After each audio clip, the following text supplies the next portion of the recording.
Are you looking to get ready, be prepared, and transform your financial future? Then you've come to the right place. This is the Get Ready Money podcast with Tony Stewart, where Tony has insightful conversations with financial experts who are changing the way we think about money. Catch up on the latest financial trends and hear practical advice from Tony and his expert guests so you can build healthy habits that work. Be empowered with tips for implementing small changes that can have a big impact on your financial future. So sit back and get ready to hear from today's guest. Welcome to the Get Ready Money podcast, changing the way we think about money. I'm pleased to be joined today by Erinn Andrews. Erinn is the founder and CEO of GiveTeam. In this episode, we'll be discussing Erinn's insights on how we change the way we think about money and giving with intention. Erinn, welcome to the Get Ready Money podcast. Thanks for joining us today. Thank you so much for having me, Tony. I'm thrilled to be here. Really appreciate it. Yeah, well, thrilled to have you on the show and to talk a little bit about philanthropy and why it's so important. So to get started, tell us a little bit about yourself. What is your origin story? Yeah, thank you. When I think about the work that I've been doing for my whole career, it's interesting because you can talk to different people and you sort of say, how did you end up in philanthropy or charitable giving? And usually there is no one standard story. Every story is very different. I did not grow up thinking I would work in this field. I did not go to do my undergraduate or my graduate work with this in mind, but as life often happens, we get exposed to different ideas and talks and viewpoints. And so I guess I would say my story really starts in graduate school. And I was in graduate school at Stanford studying education policy and school reform, thinking I wanted to focus on post-secondary access. A lot of my work prior was in that area. And then I went to a talk on philanthropy. And I thought, oh, what's this?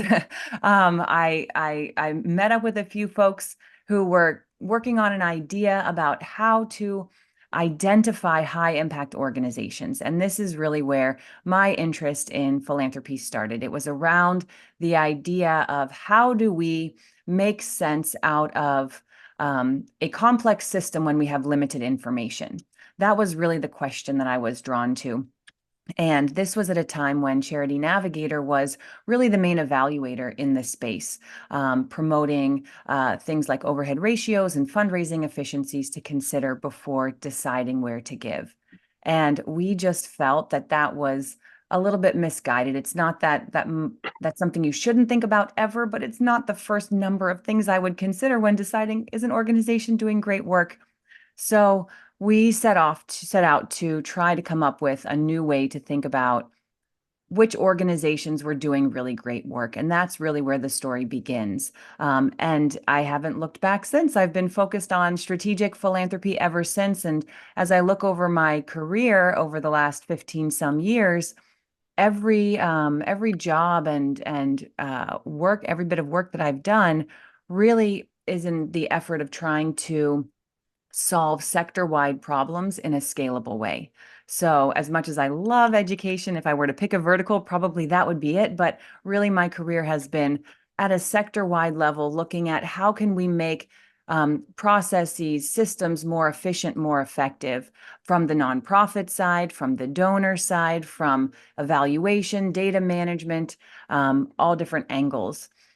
So anyway, I've been working in that area for a long time, ever since. Most recently now, I'm leading GiveTeam. I came to this work through the many experiences and reflections I had at Stanford running a research lab on effective philanthropy. And there I was really looking at how to help wealthy donors give more thoughtfully. And I just saw some gaps in the sector that led me to start GiveTeam to try to solve for those. So I can talk more about that, but I would say that's sort of where I started and where I am today. Well, that's awesome. Well, I think there's a couple things in there. One, for people, I think in careers, it sounds like your career choice came through your desire to do something and a passion for it. And I think that's important for people is, when you're thinking about something is, it sounds like your passion drives you and it drove you to start GiveTeam. Yes, yes, I am very passionate about my work. I think about it all the time, and I'm very driven to try to improve systems, whatever problems I'm trying to solve. I really am thinking about them all the time and figuring out ways that we can implement them. I'm the kind of person who likes to think big picture and then come up with an action plan and affect change. Not stay just in the thinking mode, but move into the, well, what can we do about it? How can we make this practical? How can we impact folks with these solutions? Well, that's awesome. And I know, we need to get into the subject of the show, but I think Yeah. for many people, they struggle with that in their careers. Mm. And, I just love how you're expressing that your mission led you through your career. And it sounds like it's giving you fulfillment in your work. And I think that's so important for people to think about. Yeah. So that's awesome. Appreciate you sharing your story. Yeah. Thank you. So, before we get into the questions, I think the obvious question people are going to have is, what is GiveTeam? Yeah, that's always a good place to start. So I'll describe what we do. So GiveTeam, we are a philanthropic advising firm. We do philanthropy planning, charitable planning with clients. That in and of itself is not necessarily novel, but who we're serving and how we serve them is different. And that's what really differentiates us. So most philanthropic advising firms support donors who are giving away many millions plus, who need really complex strategies, want to spend a lot of time building out those strategies, and really are, again, moving significant amounts of money, have really complex needs. And that's really what the sector has been structured around. What we are trying to do is support donors who are just below that segment. These are high net worth individuals, ultra high net worth, ultra high net worth folks. And I characterize them as giving at the upper end a few million per year, maybe one or two, and at a lower end, tens of thousands of dollars each year, which is, there's quite a range in between. So they're characterized by their giving level, as well as where they are in their journey. So these are folks who are earlier in their journey. They're still figuring out, or maybe they're ramping up their giving, or they had a major wealth event and now they want to give more. How would they start? So those are some characteristics of the folks that we support. So we partner with financial firms to support donors in this segment. I call them the top 2 to 10% of givers. And we help them through a few steps in a really streamlined but thoughtful and strategic way. First, we work with them on a 60-minute reflection session where we talk about where they've given in the past. They build a charitable mission statement, and we learn about their personal preferences. Then their advisor supports them on building out their budget, their charitable vehicle, if that hasn't been determined. And then we follow up with them a few weeks later to present 9 to 12 different, usually regional nonprofits we've handpicked for them based on their priorities. So what we're trying to do is streamline the advising process, not make it be overwhelming, but still be completely personalized and meaningful and intentional to help folks build a plan and move into action.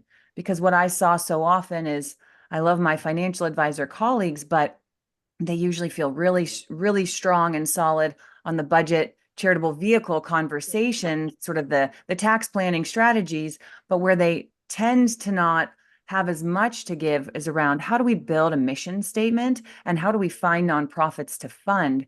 So I'm trying to fill the gap there for this segment of many millions of donors who are giving at meaningful levels, but the existing philanthropic advising solutions just don't fit them. It's not what they need.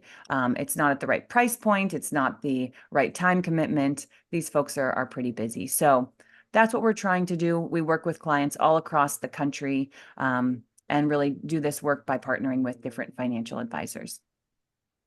Well, fantastic. And what I love about what you're doing is I think this can apply to anyone, even if they're not giving tens of thousands of dollars a year, is to start with a charitable mission statement. Is what do you want to accomplish? with your donations. I don't think people oftentimes think about that as oftentimes, I mean, some of the donations we have to give, is like our kids are selling candy bars or their Yep. friends are selling candy bars. And, those are donations you pretty much can't say no to.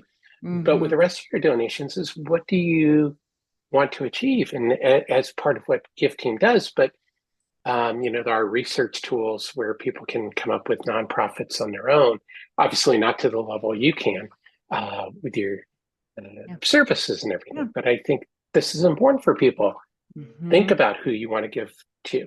And as part of that is being intentional. So can you share with us, why should donors be intentional with their giving? Yeah. I think this is a really important question. So many donors, as you say, give when they are asked, right? So maybe they graduate from college and their college asks them to give money, they give money. They send their kid to a school, there's a fundraiser, they're asked, they give money. Their kid's selling Girl Scout cookies or candy bars, and they are asked, and yes, you bet they're going to say yes.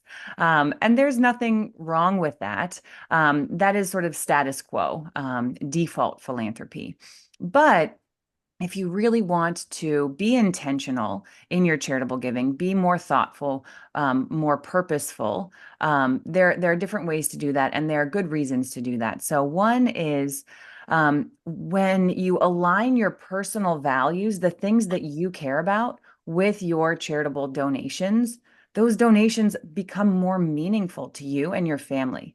You can stand behind that. You can say, look, as a family, we care about kindness and generosity and stewardship of the land. And so we give our money to preserving open spaces or whatever the focus is. That then helps you as a family or an individual ground your values with your charitable giving. It's just an alignment.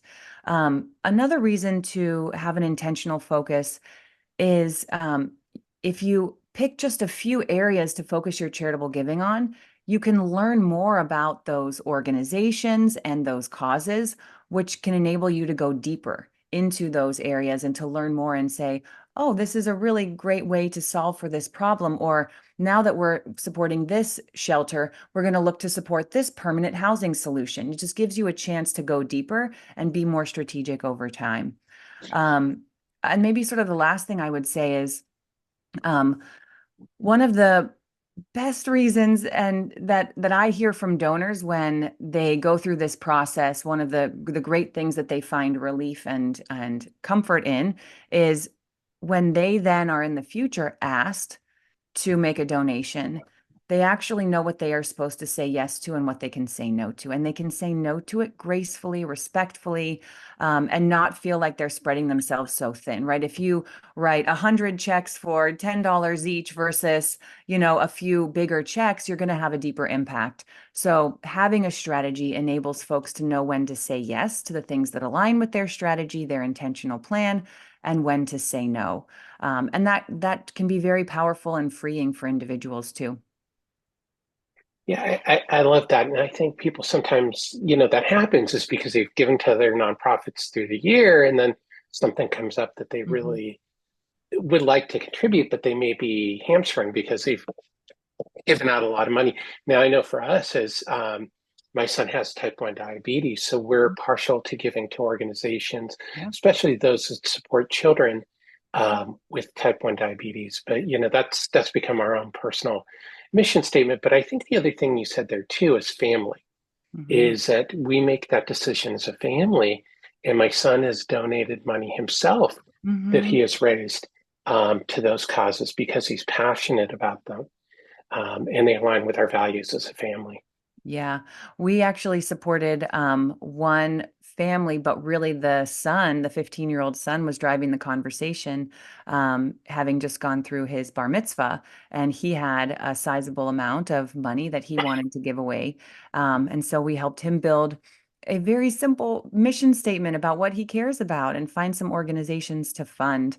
For our family, we've gone through this process and we've printed our family mission statement and it's framed on our wall. So our kids know exactly the things that we stand for and what we fund and what we care about.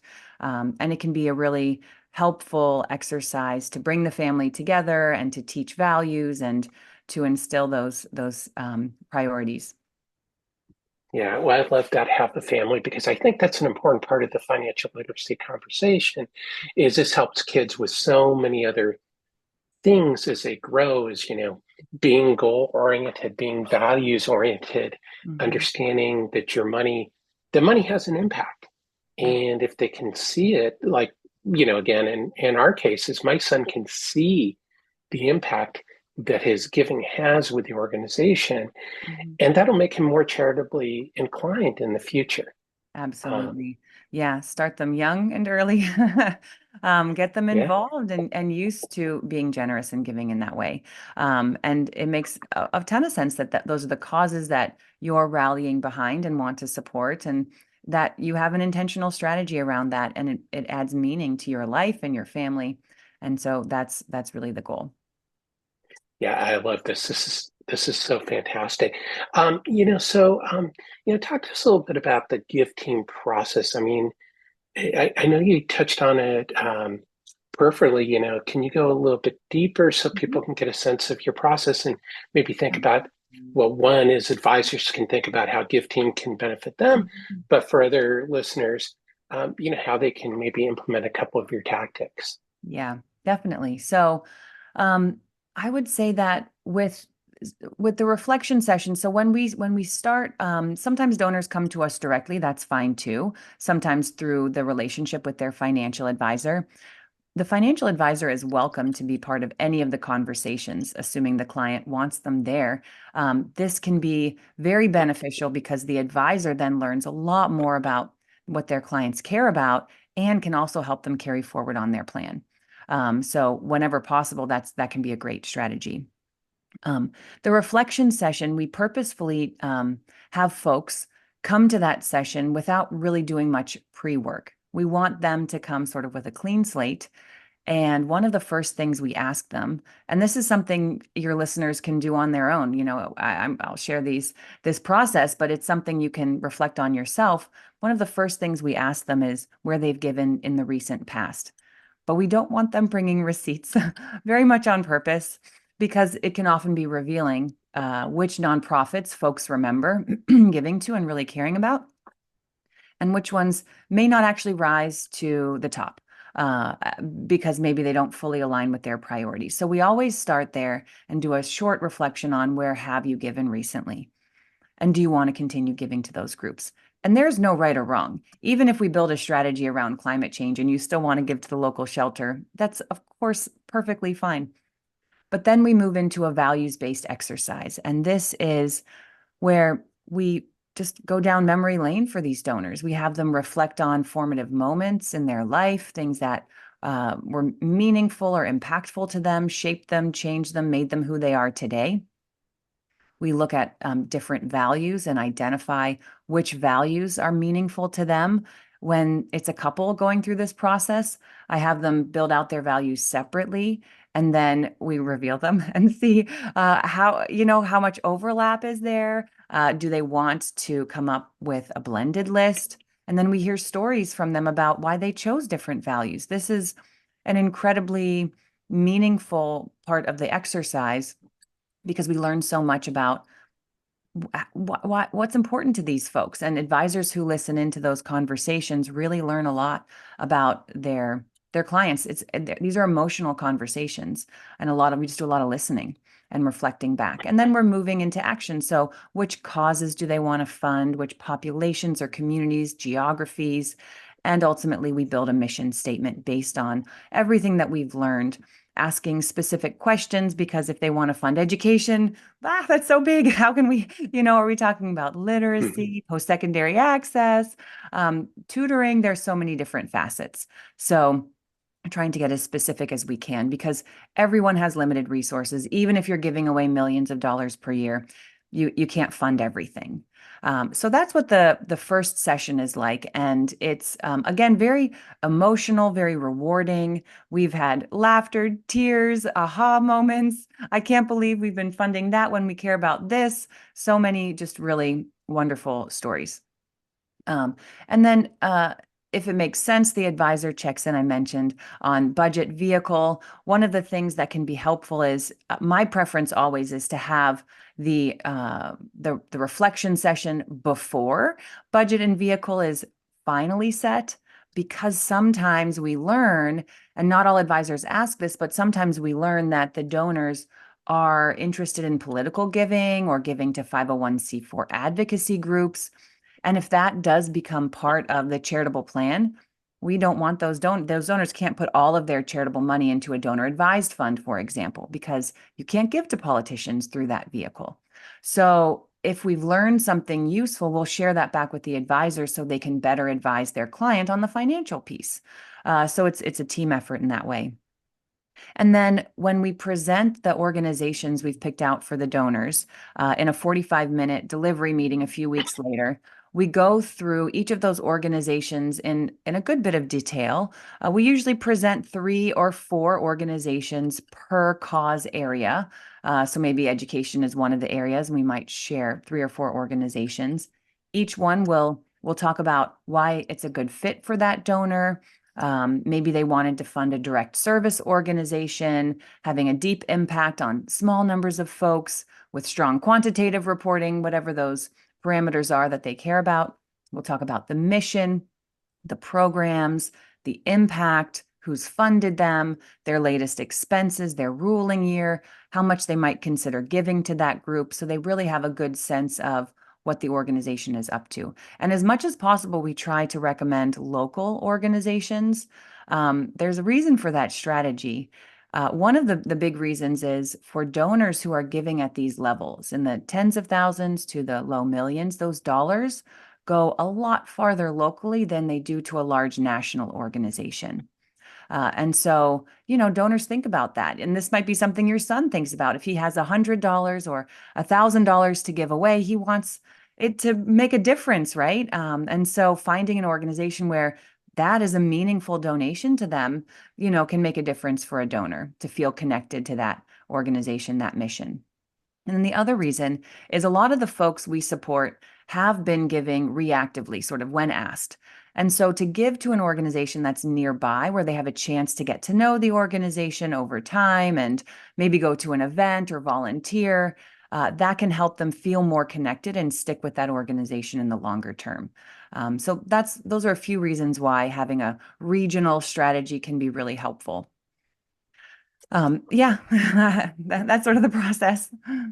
Well, that is so awesome, and it really resonates with us, and I know it's been important in our giving. Is my son has given to organizations. Shout out to JDRF and DYF, for the services they provided to our family when we really needed them to adjust to this different life, and it did make an impact because now he knows how his money's going to be used. He's seen the services, he's used not used the services, that's not the right word, but he's benefited from the service. So he knows that this is going to help other kids.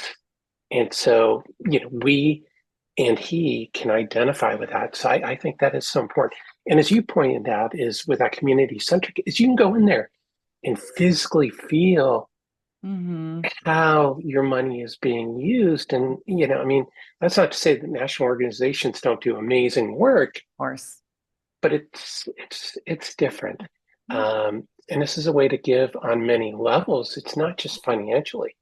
You can give financially, you can serve on a local board.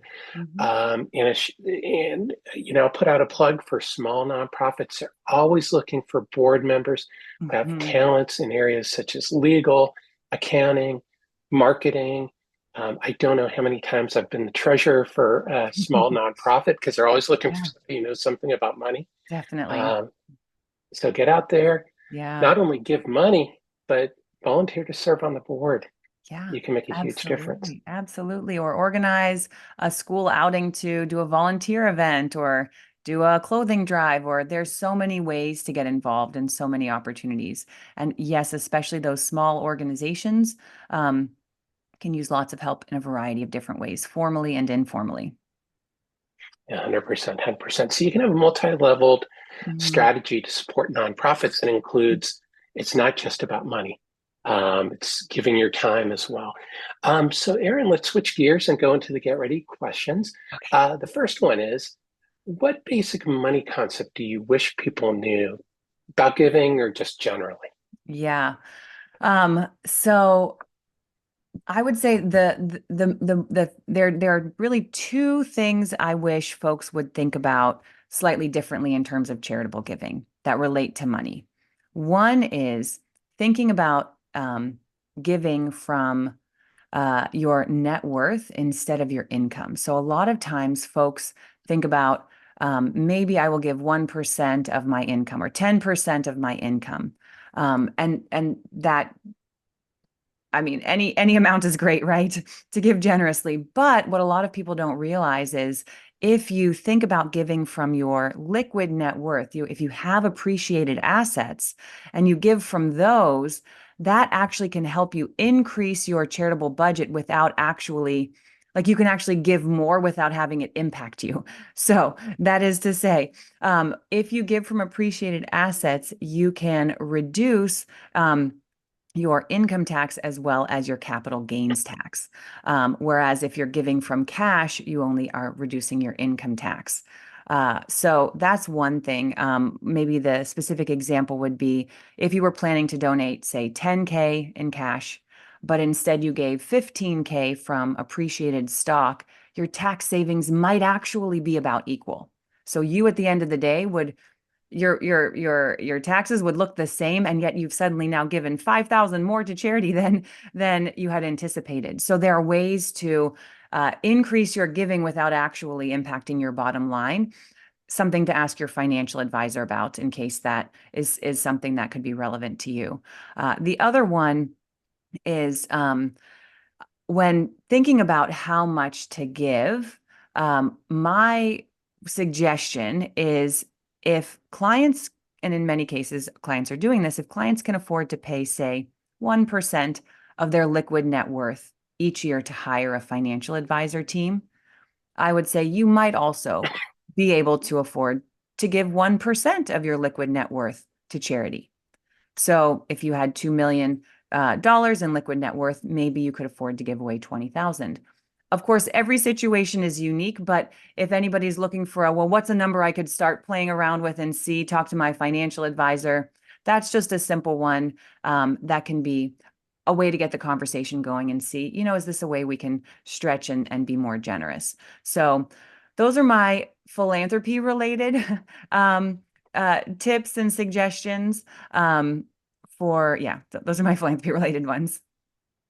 Well, those are awesome. And I think that's helpful because, I think the important thing, well, there's a lot of important things in what you said, but I think something that's readily applicable is having a plan for your Yeah. charitable giving is, one thread I've heard throughout is to think about your giving and Hmm. how you're giving, that Yeah. like with anything about, it's the who, what, where, when, and why. Hmm. Um, have a plan for your charitable giving. Yeah. So, Erinn, what is one simple thing people can do each year to set themselves up for financial success? Yeah. So I think automating one's savings is probably one of the best things you can do. Figure out how much you can save each month and just make it a default setting. Just automating your savings is a great way to help with budgeting and make sure you're not spending more than you need to, and are able to save for the future. Yeah, that's awesome. And I hear that for people watching and listening to this show on a regular basis, they've Hmm. heard this tip before, and it's such an important tip is, Hmm. automate your savings, the money's saved before you spend it all. So Exactly. Yep, for great sure. advice. Yeah. Awesome. So what is one habit that people can change when it comes to their money and their giving? Hmm. So it's a bit of a continuation of the last one, which is, setting a savings goal, maybe setting a charitable goal, automating that. But then the one that, and I'm stealing this from my husband, full disclosure. He says, don't feel bad about spending the rest, right? So if you've set your savings goal, you've set your charitable goal, you're doing all the things you want, you have extra left over, go ahead and spend it, enjoy it. You know, we only have one life. And whether that means you give some of that extra to charity, or you go out to dinner for a special event, you take a trip, whatever it is, but sort of freeing people up to feel okay about, if there is extra, spending it. Yeah, I think that's amazing advice because, I know that's something that comes up in the financial planning communities. People retire Yes, and they exactly. have a hard time switching from accumulating to Yeah. spending. But, also so many people are maybe into the FIRE movement, financial independence, retire early, and they're not enjoying their life Yeah. um, as they accumulate their money. So that's Hmm. awesome advice. Yeah. So, what money myth are you trying to break about giving? Yeah, I think it's what I said earlier with I really, really hope that people, if they aren't already, will really look at giving from appreciated assets instead of cash. To me, this is a way that individuals can unlock significantly higher levels of generosity with, again, out actually impacting their bottom line if done well. Talk to your advisor about that. Talk to your advisor about bunching, which is another tax strategy to unlock more charitable giving. These are really, really great ways, and not all folks know about it. So that's, I think, the biggest one I would encourage folks to think about. Awesome, awesome. So, before we get to the next question, would you mind just spelling out what is appreciated assets in case there's Yeah. anybody who's Yeah, curious? sure. So appreciated assets are especially things like stocks, right? So you might buy stocks at a certain amount, and over time, those that stock price goes up, and now they're worth a lot more. Well, in order to take that money out and turn it into cash, you will have to pay taxes on the appreciation, from the purchase price to where it ended up at that selling price. And that is not only that's going to come out against your income tax and also capital gains tax. And so, but if that money is donated to charity, if it turns into a charitable tax deduction, then you actually can give the full amount without having that capital gains tax be part of it as well. I am not a financial planner, so I can't promise I explain that the best way possible, but that's the concept. So appreciated assets can be a really, really effective way of donating and achieving a greater impact with your dollars. That's awesome, and I think that's a super helpful definition for people. And I think the thing for people to consider is, when you have these assets in retirement plans or you've had gains in your stocks, that Right. it's always good to know your options and, before you make any money moves, because there may be better options for you. And I think Yes. that's the key here.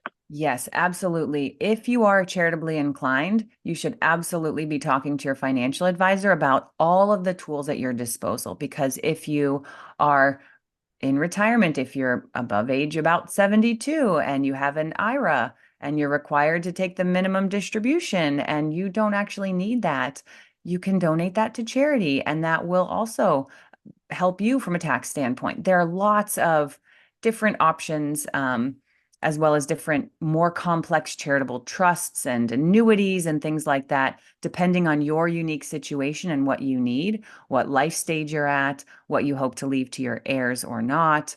There are just so many options out there. So do talk to your financial advisor to think creatively in case there's a good solution that's going to be just right for you.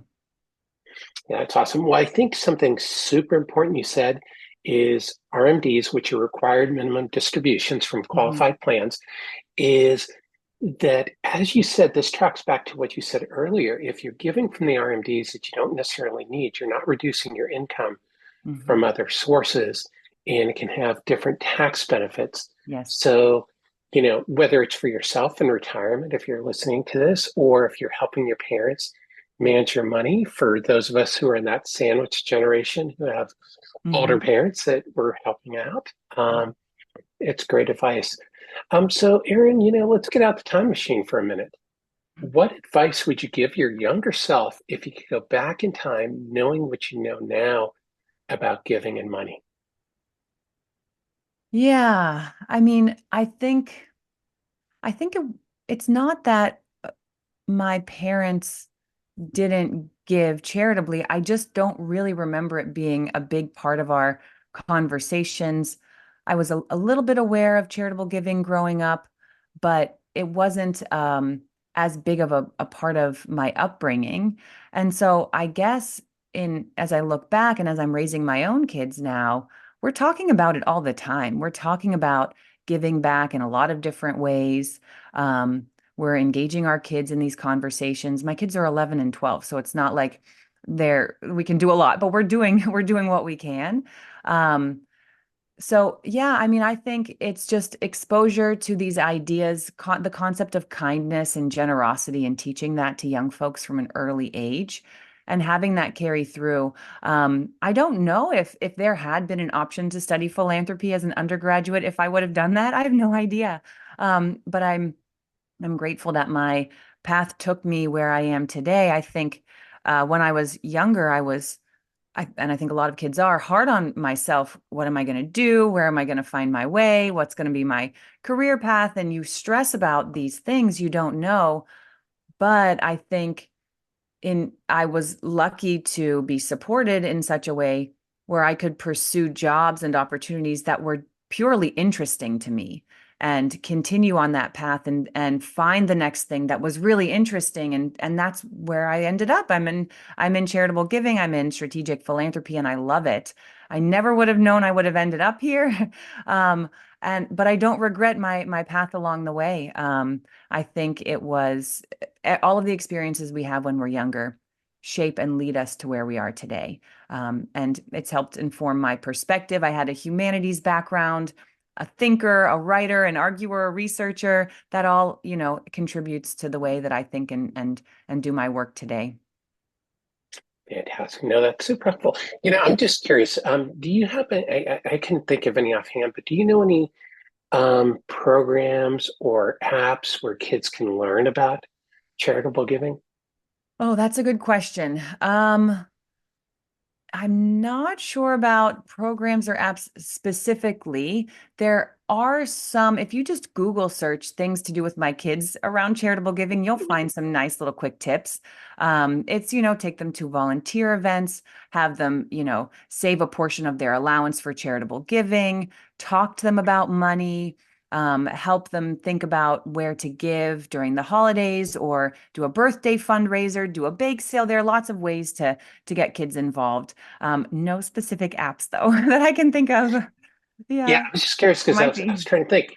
So if there's going to be watching or listening, Yeah. and you have good resources, an app, a website that helps kids learn about giving, please be sure to DM me with that information. Yeah. Um, so that's awesome. So Erinn, to wrap up, what is your number one tip on changing the way we think about money and giving? I think we just need to talk more openly about money in general, and just be more. It's a taboo subject for many individuals. Their financial advisor is the only person they talk to about money. And I think it's a missed opportunity. I think if we could all talk about our charitable giving, not because we're trying to pitch somebody to give to the organizations we care about, but if we can just normalize the conversation, I think people would realize that all of us are very charitably inclined. We should be talking about it. We should be celebrating it. We should walk the walk and show our kids and our kids' friends and our friends that these things are important, and they help make society better, and add fulfillment to our lives. So I think it's a theme that runs through all money, but just talking more openly about it and feeling more comfortable, not sort of hiding it or saving it only for talking about with your financial advisor. That's awesome. Yeah, I love that advice. That's part of my Get Ready books is, about having money conversations, talk to people about money. Yeah, And if you have wishes and you don't tell anybody about it, they're not going to know your wishes, right. so Can't read their mind. have this conversation. And this is how you raise money smart kids is by Yeah, talking to your kids about money. right. Or as you Absolutely. said, talking to your spouse, because sometimes your spouse may have good ideas about money. They might. So, You never know. Talk about it.